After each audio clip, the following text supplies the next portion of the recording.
This is what we're going to talk about today. Everything is based on toxic masculinity, but we're going to look at it from a different perspective, a perspective that I've been standing on for the last 4 or 5 years.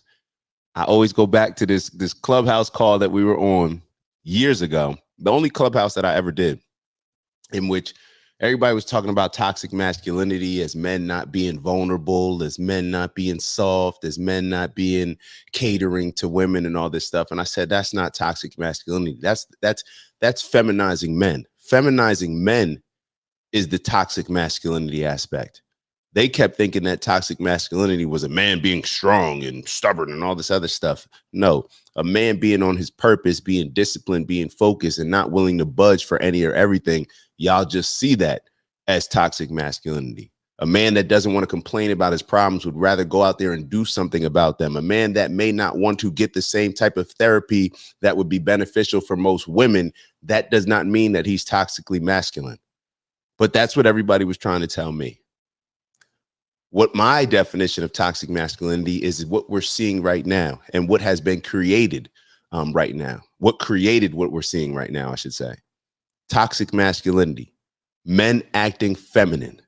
That is the only toxic masculinity that I see. And what's so funny is the very same things that and we've talked about this before, the things that women complain about. Men not being on their purpose, men not being able to take care of business, men not being able to provide, protect, all these different areas, right?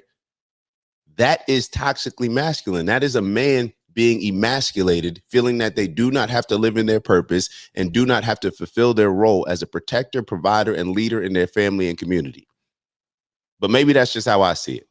So we're going to go through a little bit. That's going to be kind of the backdrop and context behind all of these conversations. But we're going to talk about Governor Hochul. She had some responses to Trump winning. Also, her AG, Letitia James, had an interesting take or an interesting response to Trump winning. Interesting in a way where it was super aggressive. Not necessarily surprising, though. Can we be surprised at this point? Bernie Sanders calls out the Democrats, and everybody is calling out the Democrats right now. Everybody's calling out the Democrats right now. And Urs, you know we're going to talk about Jimmy Kimmel. We definitely will talk about Jimmy Kimmel. All the Democrats, think about this. Everything that we discussed on this show for the last 2 years, that a lot of Democrats and liberals will deny. They'll stand on, no, that's okay. No, Joe Biden's still fine. No, the Democrats don't need to change their message. No, this is cool. We're not losing these voters. D.L. Hughley saying, it doesn't seem like we're losing the black vote. All this stuff that was being said on this show that we were discussing, what we're realizing is we were right.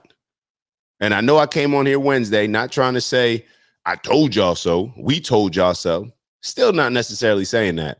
But there should be a certain level of respect and I think appreciation or at least acknowledgement for certain individuals that have been talking about these things over the last 2 years, where everybody will sit back and argue it all day long. And then out of the blue, now you look on TV, the Democratic pundits, the same news pundits and quote unquote journalists that were sitting here denying all the things that we talk about on this show that are blatantly obvious to us. Now they're all saying the exact same things that we were saying over the last 2 years. Everything from, there wasn't a primary. Biden should have left early, so therefore they could have had a real primary and brought another candidate and created some competition. So it's not just Kamala being gifted this opportunity to run for Democrat. The same, now they're all complaining about it. We said that was a play 2 years ago, that they're not going to have a primary. So therefore, if they act like Joe Biden can run, then they're either going to have Joe Biden run, and then, hey, he's the incumbent. He's gonna run for office. It is what it is. And then what that eliminated was, or what I should say, what it gave them was more control. It gave them more control over who's going to be their nomination. I mean, they're going to be their candidate. Who's going to be the nominated person? Now, with Joe Biden running, they knew that, okay, if anything, if he messes up, it'll be too late to have a primary. Then we can kind of just figure out how we can just put somebody in position, and it ended up being Kamala. Everybody's doing the finger pointing in the Democratic Party right now. Everybody, even Bernie Sanders and what he said. Bernie, you could have said that a while ago. Maybe you should have said that a while ago. And to be totally honest to you, you did say certain things that made us look at the Democratic Party a bit differently. We reported it on here. Bernie Sanders was, you got to look at somebody from Bernie Sanders' position. Bernie Sanders was beating Hillary. Bernie Sanders was beating Hillary in the primaries. But then the Democratic establishment, the powers in the Democratic Party, they said, oh no, we can't have this. We can't have Bernie Sanders because he wasn't a traditional Democrat.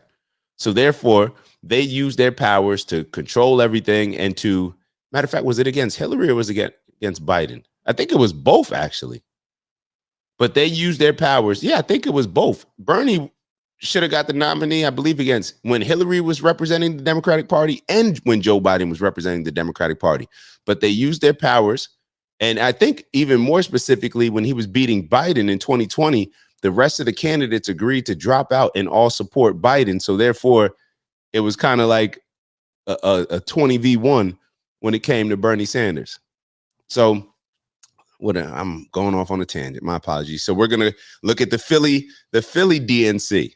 All right. The Philly DNC, he calls out the Harris campaign. We'll take a look at that. Sonny Houston on The View. There's just some things that need to be talked about. Stephen A was on The View. We'll watch a little bit of that. A little bit of that. Nobody's trying to lose their mind on a Friday and lose focus. Friday is still the day that we have to finish strong and make sure that we stay true to the word that we put out in the beginning of the week, which was to make this the greatest week ever.